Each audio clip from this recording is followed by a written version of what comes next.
ทางอันตัวเมืองท่าแขกแล้วพี่น้องเด้อนี่กำลังจะลงไปแคมป์ของนะอาจจะบ่จะไปส่ง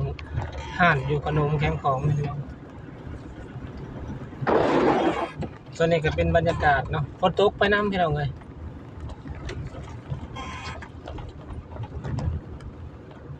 ฝนตกตลอดเลยตกแห้งเลย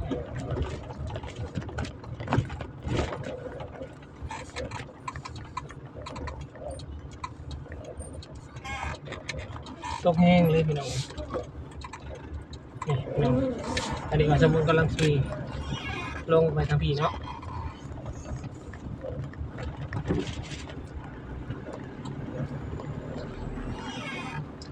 นี่ก็เป็น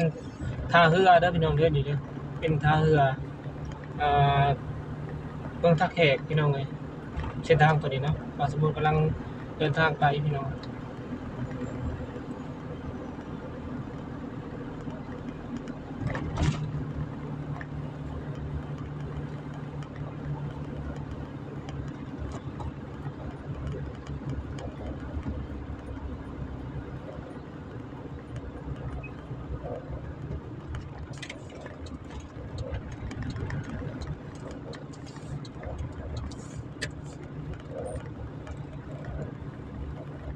เพราะว่าแถวนี้จะเป็นเมืองเก่าเลยพี่น้องเมืองเก่าแถวนี้นะตอนนี้บาสมบูรณ์กำลังแล่นลงไปพี่น้องลงไปพูดหอดท่าเรือไปเลยเนาะพี่น้องเนาะไปเรื่อยๆที่นี่หันส่งงานพี่น้องบาสมบูรณ์ก็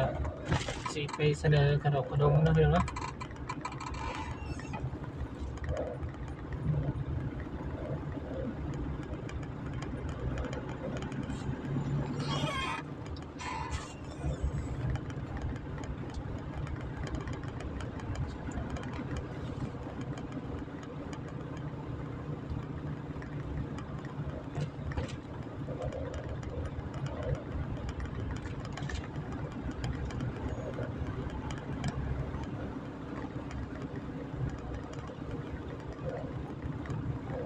กำลังลงไปพี่น้อง